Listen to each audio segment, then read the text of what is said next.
नमस्कार दोस्तों, मैं हूं नरेंद्र और आज हमारे साथ हैं दिव्या खोसला और उमेश शुक्ला। आप लोगों का एनडीटीवी में स्वागत है। नमस्ते। Thank you. सबसे पहले ये बताएं दिव्या कि क्या चतुराई दिखा रही हैं आप चतुरनार में? चतुराई तो बहुत दिखा रही हूँ और आई थिंक पिक्चर का जो मज़ा है वो ये है कि पिक्चर बहुत एंटरटेनिंग है। एक चतुरनार जिसमें थ्रिल का तड़का है, साथ साथ सस्पेंस का तड़का है और हर 7 मिनट में आपको एक ट्विस्ट देखने को मिलेगा। तो मेरा कैरेक्टर ही बहुत चतुर है, उससे बहुत सीखने को सभी को मिलेगा क्योंकि आज के दौर में आई थिंक हर लड़की को चतुर होना चाहिए, स्ट्रीट स्मार्ट होना चाहिए, तभी आप टिक पाओगे, नहीं तो दुनिया तो आपका फ़ायदा उठा लेगी। तो उमेश के साथ आप ये फिल्म कर रहे हो। उमेश अलग तरह की फिल्में बनाने के लिए जाने जाते हैं, जी। तो किस तरीके से आप इनसे मिली, कौन आया इस प्रोजेक्ट को लेके? मैं सर को बहुत सालों से जानती हूँ, ऑब्वियसली इंडस्ट्री का ही पार्ट है हम।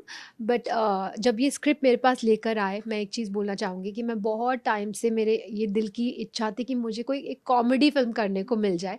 तो मुझे ऐसे लगता था कॉमेडी मिलेगी तो मैं अपना मेरे अंदर वो कॉमिक बोन है, तो मैं अपना मुझे बहुत श्योरिटी थी अपनी कॉमिक टाइमिंग की कि मैं दिखा पाऊँगी।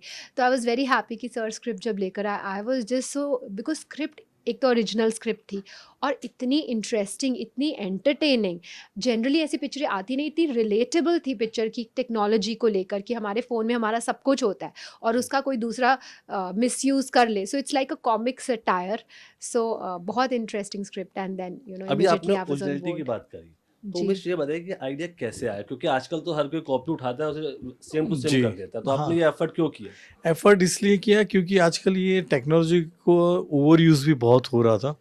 तो हमने सोचा कि उसको किस तरह से एक अलग तरह से अगर बाँधे, तो किस तरह से बाँधे? तो मेरे लिए जॉनर भी थोड़ा अलग था क्योंकि अब तक मैं सिर्फ़ सटायर और ह्यूमर कर रहा था और फैमिली फ़िल्म बना रहा था। तो मुझे लगा कि ये फैमिली इंटैक्ट रख के अगर कोई सटायर भी हो, कॉमेडी भी हो और सस्पेंस भी हो तो मज़ा आ जाएगा। तो ऐसी कहानी मेरे पास आई और मैंने उस पे बहुत काम किया कि ये मुद्दे पर काम कर सकते हैं। आजकल जो स्कैम्स बढ़ रहे हैं इस चीज़ जी। को लेकर, तो वो मुझे पहले से बहुत ही अंदर से लग रहा था कि ऐसे ही एक फ़िल्म बनाऊँ, जो थोड़ी हेरा-फेरी भी लगे, थोड़ी दृश्यम भी लगे। तो इस तरह का जो मिक्सचर होता है ना कि जहाँ फैमिली वैल्यूज़ भी हो और थ्रिलर भी हो तो मज़ा आएगा। जी। दिव्या देखिए, आजकल बहुत सारे एक्टर आते हैं, इंटरव्यू देते हैं और फ़िल्म के बारे में बात नहीं करते हैं कि सेट पर कैसा हुआ, क्या हुआ? तो हम आपसे एक ऐसा एक्सपीरियंस जानना चाहेंगे जो हमेशा आपके साथ रहेगा इस फ़िल्म से। देखिए, एक एक्सपीरियंस ऐसा है कि क्योंकि हमने स्लम्स में शूटिंग की है, जी, सारी लाइव लोकेशंस में शूटिंग की है और रियल स्लम्स में मैं रही। जी, तो वहाँ पर एक दिन ऐसा था कि उसके साथ ही बाजू में गंदा नाला था। जी। मुझे मालूम नहीं था कि मेरा शॉट वहाँ पर है। उसके गंदे नाले के साथ एक फट्टा था और उसके साथ मेरी झुग्गी अटैच थी। तो मुझे पता नहीं था सेट पे आके कि ऐसा जी, शॉट, सर ने बोला यहाँ पे खड़े होना है और मैं ज़रा 1 इंच भी आगे होती तो मैं गिर जाती उसमें। ओके। और उसमें सभी की झुग्गियों का वेस्ट आता है। तो जी। मुझे तो मतलब मेरी हालत उनके लिए कर वो भी हमने सस्पेंस ही रखा था कि यहाँ खड़े रहना है। जी। तो वहाँ पे खड़े रहना मतलब मेरे जो सारे इमोशंस उस सीन में आए हैं, तो वो रियल है। और वो बहुत डर था क्योंकि डरा भी, और मैं वैसे भी बहुत क्लमज़ी हूँ, जल्दी जी। गिर जाती हूँ और हर पिक्चर के सेट पे तो मैं गिरती ही हूँ। जी। तो अगर मैं उसमें गिरती तो मतलब मैं सोच नहीं सकती क्या होता मेरे साथ। तो कितना समय गुज़ारा आपने इस कैरेक्टर में उतरने के लिए? क्योंकि हमने पढ़ा है कि झुग्गी-झोपड़ी आपने काफ़ी समय गुज़ारा है वहाँ जी, पर। जी, जी। देखिए, वहाँ पे मैं रही भी 6-7 दिन तो मैं रही वहाँ पर और जी, बाकी हमने जो वहाँ पे 20 दिन के अराउंड शूट किया। बट क्योंकि लाइव लोकेशंस ही दिखानी थी, बादशाह नगर स्लम्स जो कि जी। लखनऊ में है, वहाँ हमने शूट किया। तो पिक्चर आपको बहुत रियल दिखेगी और आप जुड़ेंगे वो उनसे। 6-7 दिन में क्या हुआ? उसका कुछ बताइए मुझे। वो उमेश ने क्या ओह कहा आपको वहाँ 6-7 दिन गॉड! क्या करना है वही आपको? था कि बेसिकली लोगों से मिलना, वहाँ के लोगों को वहाँ के लोगों को मिलना और वहाँ की, जैसे हमने डिक्शन पे तो काम किया था, पर कैसे उनका बॉडी लैंग्वेज होता है, कैसे जी, लोग काम करते हैं, वो क्या होता है कि एज अ डायरेक्टर मैं गाइड कर सकता हूँ, पर अगर वो फर्स्ट हैंड एक्सपीरियंस होता है जिस चीज़ का, उसका फ़र्क बहुत पड़ता है। और इनकी रिलेशन भी फिर धीरे धीरे वैसे वहाँ बनने लगे, वो दिव्या ही बताएगी कैसा लगा उनको। हाँ, तो ये बताइए। मतलब वहाँ का जो डॉगी भी था उससे भी मुझे प्यार हो गया, वो भी अब रोज़ आ जाता था, मैं उसको सहलाती जी, थी। वहाँ पे सारे जो स्लम्स के लोग थे वो अपने घर बुलाने लग गए चाय के लिए। तो ऑब्वियसली थोड़ा अनहाइजीनिक तो था वहाँ पे डेफिनिटली, मतलब आई हैड जी। Lice in my hair after the shoot finished, okay. The shoot schedule finished. जी, so I had to take the lice treatment, but यही था कि वहाँ पर एक बहुत ही लोगों में बहुत एक पॉजिटिविटी थी, वाइब्रेशंस बहुत अच्छी थी। जी। मतलब आप ऐसा नहीं होता है कि इंसान गरीब होता है तो मायूस ही रहता है या हाँ। हारा हुआ ही रहता है, हाँ, ऐसा ऐसा नहीं नहीं है। तो वो जो बेसिक जो मुझे लग रहा था कि वो स्ट्रेंथ समझ में आना बहुत ज़रूरी था जी कि वहाँ ऐसा नहीं है कि लोग रोते ही रहते हैं, वहाँ भी हैप्पीनेस रहती है। जी ऐसा नहीं है कि वो स्ट्राटा के लोग हैं तो सिर्फ दुखी ही रहते हैं। तो वही जो स्ट्रीट स्मार्टनेस जो आनी चाहिए कि आप जब जी रहे हो और जी। आपकी अगर फाइट जो हम सांप और नेवले की जो बात कर रहे हैं, नागिन और नेवले की, जी तो वो जो जो दो स्ट्रेटा है, नदी किनारे और नाले किनारे, जी तो वो जो स्ट्रेटा की जो फाइट है उसके लिए वहां रहना भी बहुत जरूरी था। जी। अब देखिए आपने इनमें वो क्या बात दिखी जो आपको या आपकी चतुरनार लगी आपको? When I was writing a script उस वक्त मैं बहुत सोच रहा था कि इसमें कौन कास्टिंग करूं, कैसा कास्टिंग हो, जी क्योंकि उसमें स्मिता पाटिल जी अगर एक ज़माने में आप उनकी फिल्म देखो तो वैसी डेप्थ भी है कैरेक्टर में। जी और दूसरी तरफ देखो तो श्रीदेवी मैम या कंगना अगर आप देखो तो उनमें एक ह्यूमर का भी एक एंगल रहता है। जी अगर आप कंगना जी की फिल्म देखो या श्रीदेवी जी की फिल्म देखो तो दोनों का कॉम्बिनेशन में ढूंढ रहा था कि कैसे करूँ, ये कैरेक्टर कहाँ से लाऊं। उसी दौरान मैंने सैवी फिल्म देखी उनकी, ओके दिव्या जी की। तो मुझे लगा कि नहीं, पोटेंशियल तो बहुत है पर ये साइड एक्सप्लोर नहीं हुई है। तो जी एक होता है ना कि वहाँ एज अ डायरेक्टर मुझे पता चल जाता है कि हाँ ये स्ट्रेंथ है, पर अगर इनको कुछ नया इस तरह का करवाएंगे तो लोगों को भी, मतलब ऑडियंस को भी एक नई चीज देखने मिलेगी, जी वरना जो कॉमेडी करते ही हैं वो कॉमेडी करेंगे तो उसमें हाँ मजा नहीं है। तो जो अगर हमने चीज नहीं देखी हो वो अगर हम दिखाते हैं तो एक उसका एक अलग मजा होता है। एंड जी। She really pulled off very well, बहुत ही अच्छी मेहनत की है, मजा आएगा आपको।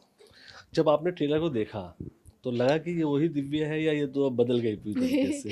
नहीं, मैं ये कहना चाहूँगी कि मुझे भी जब मैं ममता का को देखती हूँ, मुझे उसमें दिव्या कहीं नहीं दिखती नजर और नहीं। आपको भी नहीं हाँ, दिखेगी। वही उस कैरेक्टर की खासियत भी है कि उसमें जी, कहीं भी मैं दिव्या नजर नहीं उसमें आती है। उतर गई और मैं वही बन गई। तो कोई एक मजेदार डायलॉग जो आपको याद हो और हमें सुनाना चाहें आप उसी अंदाज में?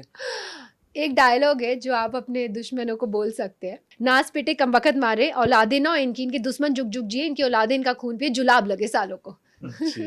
तो ये यही जो कैरेक्टर आपने पकड़ा वो उसको खास बनाता है ट्रेलर जी को। जी। जी, अब हम बात करें उमेश, आपने पहले ऐसी फ़िल्में बनाई जिसमें हीरोइन को आपने रखा नहीं, मतलब उतना जगह नहीं थी। अब आपने हीरो की छुट्टी कर दी, ये क्या वजह है इसकी? अब वो कंप्लेन थी कि आज से पहले जब मैं प्रमोशन के लिए या कहीं इंटरव्यू देते थे तो आप, तो वहाँ अगर कोई लड़की आपकी जगह पर कोई है और वो इंटरव्यू ले रही है तो हमेशा पूछती थी कि यार आप जी। क्यों सोचते नहीं हो हमारे बारे में। जी, तो एक्सीडेंटली कहो या मतलब कॉन्शियसली कहो, मेरे पास ऐसी स्क्रिप्ट आई जो जिसमें बहुत ही अच्छा कैरेक्टर निकला जी, कि मैं उसको ज़्यादा करूँ। और आजकल मैं ये समझ भी रहा हूँ कि अब जो आज से 25 या 30 साल पहले अगर हम कहते थे कि नारी तो अबला ही होती है, जी, उसमें वो कुछ कर नहीं पाएगी या वो हमेशा डिपेंडेंट रहती है, अब वैसा नहीं है। अब ज़माना बहुत बहुत बदल चुका है। पहले भी बदला हुआ ही था पर वो उसकी मात्रा बहुत कम थी। जी। अब काफ़ी अब विजिबल होने अब काफ़ी विजिबल अपफ्रंट है जी, और अच्छा लगता है। अच्छा लगा। वो जी, इक्वालिटी को देखकर अच्छा भी बहुत लगता है। जी, सो मुझे लगा कि ये फिल्म बनानी ही चाहिए, क्योंकि हमेशा मुझे लगता है कि एंटरटेनमेंट के साथ कोई एक ऐसी बात भी कहो जो लोगों के जहन में रह जाए, दिलो जी, दिमाग में रह जाए। जी, क्योंकि हम तो रहेंगे ना रहेंगे, फिल्में तो रहने वाली है जी, आर्काइव्स में। तो जी, वो हमेशा एक प्रयत्न रहता है मेरा कि ऐसी फिल्म बनाओ जो लोगों को याद रहे। मैं जी, स्टार कास्ट के ऊपर बोलना चाहूँगी कि जी। हमारी पिक्चर में बहुत ही अच्छी स्टार कास्ट है। नील नितिन मुकेश जी। है, छाया कदम जी उन्हीं का है। तो मोबाइल चुराती है ना। जी, छाया कदम जी हैं, जी। फिर जाकिर भाई वो हैं। चुराती है कि नहीं, वो भी हाँ, सस्पेंस है। सस्पेंस वो है। आपको पता चलेगा। हाँ, ट्रेलर में तो इतना ही दिख रहा है कि इनके पास मोबाइल है उनका। इतना इजी है नहीं। जी, जी, छाया कदम जी है या हाँ। जी, तो बाकी भी बहुत सारे जाकिर भाई, हाँ, यशपाल जी, जी, गीता जी, रोजी, रोज एंड Really, हीली, सब बहुत ही रजनीश। ऑन्सम्बल, रजनीश, सब ऑन्सम्बल है और सबके कैरेक्टर्स थोड़े ग्रे हैं और सबको अलग रूप में आप देखोगे। सभी ग्रे है, मतलब ये फिल्म की खासियत हाँ, है। उमेश ने इस बार सबको ग्रे कर दिया है। जी। अब आप ये मुझे बताएं कि कोई ऐसी चतुराई जो आपने इस फिल्म इंडस्ट्री का में आने के बाद की हो और सोच के बड़ा मजा आता हो उसके बारे में कभी? मैं उस दिन मेंशन कर रही थी एक्चुअली, जब सावी पिक्चर के लिए मैं मुकेश भट्ट सर बना रहे थे, मुझे मालूम पड़ा कि वो ऐसी एक उनके पास स्क्रिप्ट है जी जो उन्होंने नेक्स्ट 3 डेज का राइट्स खरीदे हैं। तो मैं नेक्स्ट 3 डेज को बहुत टाइम से चेज करी थी, मुझे जी मिले नहीं राइट्स। जी मैं लायंस गेट जो ओरिजिनल है उनके पास भी गई, उन्होंने बोला कि ये हमारे बिक गए हैं, 3 दिन पहले ही बिके हैं, जी पर प्रोडक्शन हाउस उन्होंने रिवील नहीं किया। तो मैंने सोचा पता नहीं किसने लिया किसे, फिर थोड़े महीनों बाद मुझे पता चलता है भट्ट सर ने लिया है। तो मैं उनके पास पहुंच गई और मैंने रिक्वेस्ट की कि सर आप प्लीज़ मुझे इसमें कास्ट कीजिए। मैंने बहुत जी उनसे मतलब मिन्नतें की। तो वो जो ओरिजिनल प्रोटैगनिस्ट था वो एक मेल सेंट्रिक था और मैंने उन्हें बोला कि आप प्लीज़ इसको फीमेल सेंट्रिक कर दीजिए। तो आई थिंक उमेश सर भी बोलते हैं कि ये बहुत चतुराई की बात है कि तुमने एक मेल सेंट्रिक पिक्चर को फीमेल सेंट्रिक करवा लिया और उनको। बट वो जी I am thankful to Bhatt sir कि उन्होंने ये अपॉर्चुनिटी दी, क्योंकि सावी के बाद मेरा बहुत सावी से मेरा बहुत टैलेंट सामने आया, बहुत जी praise हाँ, उस मिली कैरेक्टर में उसके लिए। काफी शेड्स है जिसको आपने अच्छे से पर्दे पर उतारा भी। जी जी अगर फिल्म इंडस्ट्री की बात करें, जब सावी आई थी तो आप बहुत ज्यादा बोर बेबाकी के साथ सोशल मीडिया पे भी आती थी, आपने अपने पक्ष को भी रखा। जी। तो आपको क्या लगता है जो बॉलीवुड जो है उसमें किस तरह की चतुराई चाहिए आपको टिके रहने के लिए? हे राम, बहुत ज़्यादा चतुराई चाहिए, मेरे पास तो है नहीं इसलिए अभी भी स्ट्रगल कर रही हूँ। बट आई थिंक पूरा बिजनेस माइंडेड होना आपके लिए बहुत आवश्यक है। आई जी थिंक जो भी एक्ट्रेसेस टॉप पे पहुंचती है, जैसे प्रियंका चोपड़ा, उनका बहुत एक स्ट्रॉन्ग बिजनेस माइंड है, मैं उनकी दाद भी दूंगी जी कि बिकॉज एक क्रिएटिव, बिकॉज यू नो हम इंटरनली आर्टिस्ट है, क्रिएटिव साइड है, तो मेरा वो बिजनेस माइंड है। बिजनेस माइंड के साथ जब क्रिएटिविटी जुड़ती है तब आपको वो चीज़ आई थिंक ऊपर तक लेके जाती है, जो मैं समझती हूँ, कोशिश करती हूँ कि और स्मार्ट हूँ और चतुर बनूँ। जी बॉलीवुड का जी। सबसे चतुर इंसान कौन है अब मुझे क्या मालूम आपका, जिनसे पाला पड़ा हो? चतुर पॉजिटिव में कह रहे हैं हम लोग, उसको नेगेटिव में नहीं कह रहे, पॉजिटिव में है ये। आई थिंक शाहरुख सर मुझे लग रहा है, क्योंकि उन्होंने खुद की एक्टिंग कर रहे हैं, प्रोडक्शन भी कर रहे हैं, और जो थोड़ा बहुत डाइवर्सिफिकेशन भी जो उनका जो सुनने में आता है, जी जैसे रेड चिलीज का अगर आप देखो तो उनका वीएफएक्स का भी है, जी बिजनेस भी बहुत अच्छे से कर रहे हैं।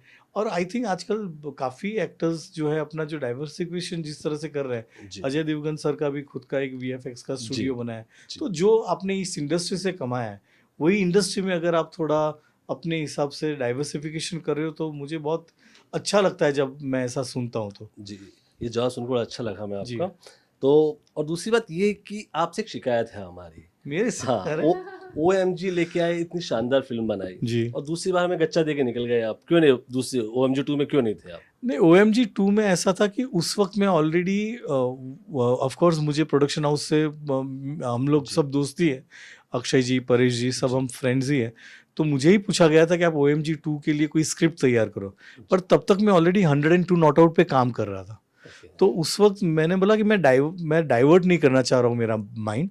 जी इसके बाद मैं अगर सोचूंगा अगर कुछ ऐसा मिला तो, तब तक अमित राय के पास एक बहुत अच्छा सब्जेक्ट आया OMG 2 के लिए, वो भी मेरे बहुत अच्छे ही दोस्त है। जी तो मैंने कहा अमित, तू आपने अच्छी स्क्रिप्ट बनाई, आप ही डायरेक्ट क्यों नहीं कर लेते हो?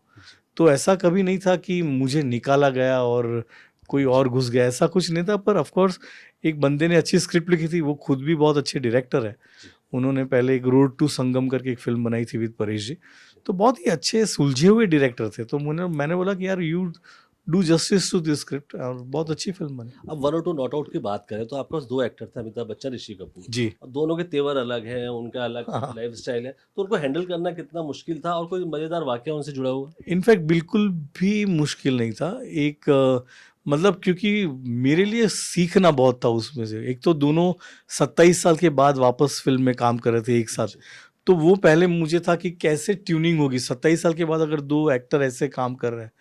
पर पहले दिन से ऐसा लग रहा था कि 27 साल का कोई फासला था ही नहीं। इट ऐसा लग रहा था कि जैसे 27 साल के बाद का नेक्स्ट डे यही था, और ऐसे वो लोग शूटिंग पे थे, और दोनों से सीखना ही मिलता है। जी एक बहुत ही स्पॉन्टेनियस है और एक बहुत मेथड एक्टिंग में बिलीव करते हैं। पर जब मेथड एक्टिंग करते हैं फिर भी लगता नहीं है, बच्चन साहब अगर करते हैं तो वो बहुत ही एक मज़ेदार चीज़ थी। ऑफ कोर्स मेरा कभी कभी ऐसा होता था कि मैं जैसे शॉट खत्म हुआ तो अरे बहुत अच्छा हुआ ऐसा नहीं बोलता था, मैं सीधा चलो अभी नेक्स्ट क्या है, ऐसा मुझे कहने की आदत थी कि चलो अभी ये करते हैं। तो एक बार चिंटू जी ने मुझे साइड पे बुला के बोला कि बच्चन साहब कंफ्यूज है कि ये शॉट अच्छा हुआ कि बुरा हुआ, आप उनको जाके बोलो पहले। तो उन्होंने मुझे कहा, देन आई सेड कि सर अच्छा हुआ। बोला हाँ यार बताओ यार अच्छा हुआ, तो हमको पता चले कि क्या हो रहा है।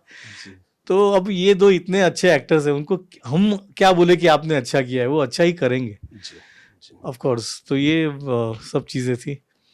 दिव्या, जहाँ आप बॉलीवुड में काफ़ी फिल्में कर रही हैं, मतलब चुनिंदा फिल्में कर रही हैं, अभी साउथ में भी हाथ आजमाने जा रही हैं, आपकी 2 फिल्में हैं बैक टू बैक वहाँ पर। तो इस बारे में बताइए कि किस तरह का एक्सपीरियंस रहा, क्या है ये फ़िल्में? एक फ़िल्म तो है जटाधारा, जो प्रेरणा अरोड़ा और ज़ी स्टूडियोज़ उसके जी। प्रोड्यूसर है। वो मेरी काफ़ी शूट हो गई, थोड़ा-सा शूट अभी बाकी है। तो वो भी नेक्स्ट रिलीज़ होगी, तेलुगु में है वो फ़िल्म। जी। और मेरा बहुत ही अच्छा एक्सपीरियंस रहा, मैंने वहाँ की भाषा पूरी पकड़ ली। तो जी। वहाँ पे भी वो सेट पे बहुत इम्प्रेस हो रहे थे कि कैसे इतना लंबा-लंबा डायलॉग्स तेलुगु में जी। सीख आई। तो जी। आई थिंक मुझे बहुत अच्छा लगा मेरा कैरेक्टर भी जो था उसमें। जैसे एक चतुर्नार में बिल्कुल स्कोप नहीं था कि मैं मतलब बिल्कुल मतलब टोन डाउन किया था अपने आप को और बिल्कुल जी। ध्यान नहीं दिया अपने लुक्स पर एंड ऑल। बट जी। वहाँ पर उनको मुझे बहुत सुंदर दिखाना था, तो सावी में भी ये मौका नहीं मिला था। मैंने जी। सोचा चलो फाइनली एक फ़िल्म मिली जिसमें मैं डी-ग्लैम नहीं हूँ एटलीस्ट, जी। और तो उन्होंने मुझे एक तेलुगु लड़की की तरह दिखाया, जी। तो बहुत अच्छा रहा तो मेरा कितना अंतर था एक्सपीरियंस। यहाँ और वहाँ काम करने में? आई थिंक अंतर तो नहीं होता, इंडस्ट्री तो ऑलमोस्ट एक ही तरह ऑपरेट करती है, बस लैंग्वेज का ही डिफरेंस था जिसमें मुझे बिल्कुल दिक्कत नहीं आई। जी। जी। जी। अब आप बात करें, इतनी फ़िल्में आपने कर ली हैं, तो कोई ऐसा डायरेक्टर या एक्टर जिसके साथ फ़िल्म करने का आपका मन हो? क्या इसके साथ एक फ़िल्म कर लेंगे? देखिए बहुत सारे डायरेक्टर्स हैं, फ़िल्म मेकिंग जो है एक डायरेक्टर का मीडियम है और बहुत सारे डायरेक्टर्स हैं। ऑफ कोर्स मैंने अभी बहुत चुनिंदा फ़िल्में ही की है, जी। अभी स्टार्ट की है 3-4 फ़िल्में पहले से मैंने जी। अपना जी। करियर। तो आई थिंक अभी तो बहुत लंबी जर्नी बाकी है आगे। जी। दिल्ली से आप हैं, दिल्ली कोई पसंदीदा जगह जहाँ जाना चाहेंगे? अभी आपको चाट, पापड़ी कोई ऐसी फ़ेमस जगह है आपकी अभी या भूल गए मुझे सब? दिल्ली की आलू टिक्की बहुत पसंद है और ऐसी आलू टिक्की कहीं नहीं होती। जी। जी। तो अभी हम बात करें चतुर्नार की, तो हम उसमें जो दिव्या का कौन-सा पक्ष देखेंगे एज़ एन एक्ट्रेस? क्या क्या देखेंगे हम उसमें आपको? क्या ख़ास है वो जो हम आपको फ़िल्म में देखने के लिए जाएँ सिनेमाघर आई पर? थिंक मेरा मेरा कॉमिक साइड देखोगे कि मैं कॉमेडी भी कर लेती हूँ और अगर जी। ऑडियंस का प्यार मिला तो फिर वो बोलेंगे कि अच्छी अच्छी कॉमेडी कर लेती हूँ। जी। जी।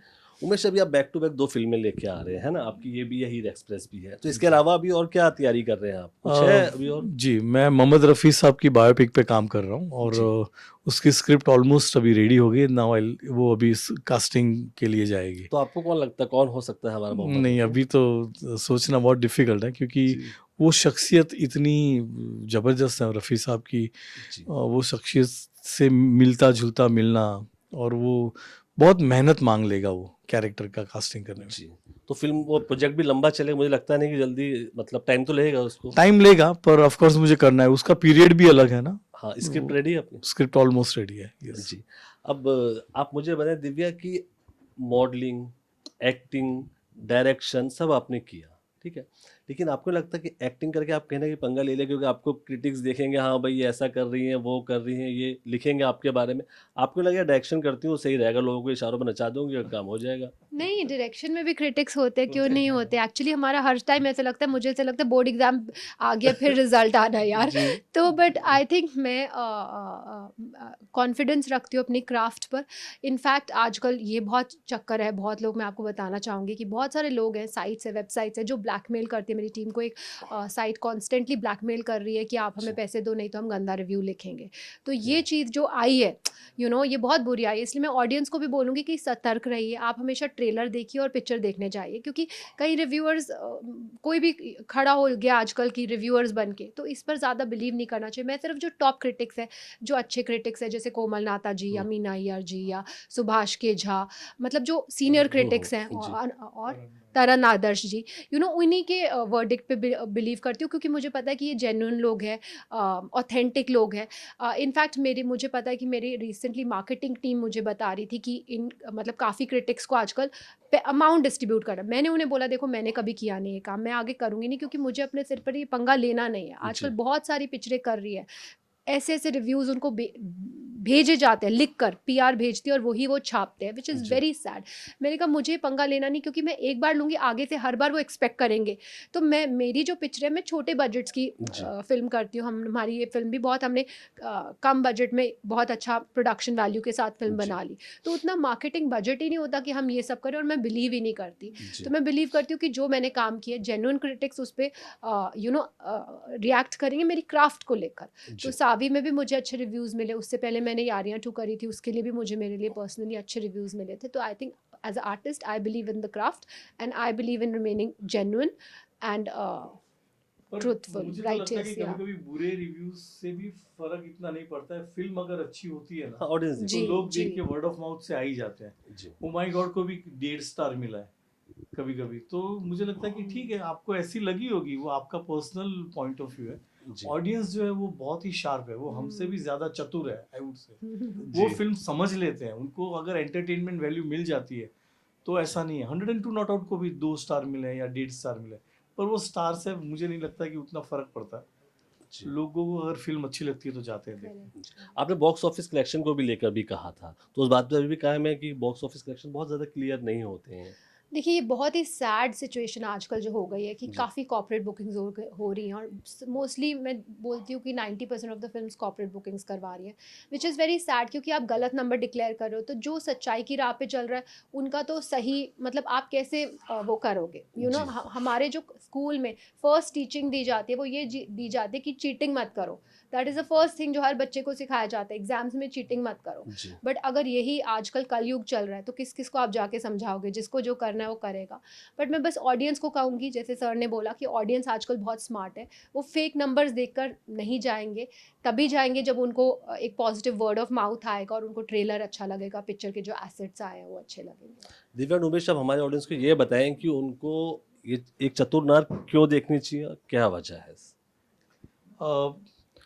मुझे तो लगता है कि जो हमेशा से मैं मानता हूँ कि एक एंटरटेनिंग फिल्म अगर होती है और विथ एक अच्छा मैसेज भी होता है फिल्म में, वेर यू फील कि यार ये फिल्म देख के मेरे में थोड़ी ताकत भी बढ़ी है। जी जो भी औरतें या लड़कियां देखेगी उनको एक हौसला मिलेगा ये फिल्म देखकर कि हम कुछ भी कर सकते हैं, हमें झुकने की ज़रूरत नहीं है। जी अगर लाइफ में कोई कॉम्प्रोमाइज़ करने की ज़रूरत नहीं है, we can stand by our own strength. वो मुझे लगता है वो देखने ज़रूर जाएंगे। ऑफ कोर्स उसमें कॉमेडी और सस्पेंस और सब चीज़ें, एंटरटेनमेंट और कहानी भी है। जी आप क्योंकि बहुत ही रेलेवेंट फिल्म है, हमने बहुत ही रिलेटेबल टॉपिक उठाया है, जी प्लस एंटरटेनिंग फिल्म है, तो आपको पिक्चर देखने में बहुत मज़ा आएगा। फुल सर का तो ये स्ट्रॉन्ग प्लस पॉइंट है कि वो एक कॉमिक जो विट जी। रहता है उनका, तो आपको बहुत हंसी आएगी हर 7 मिनट में। जैसे मैंने बताया, ट्विस्ट एंड टर्न्स है, जी। तो आप बंधे रहेंगे अपनी सीट से और आप इंजॉय करेंगे जी। पिक्चर। दिव्या और उमेश, एनडीटीवी से बात करने का ढेर सारा शुक्रिया, और आपके आने वाली फिल्म के ढेर सारी Thank you. शुभकामनाएं। Thank you. 12 सितंबर को आ रही है एक चतुरनार, ज़रूर देखिए।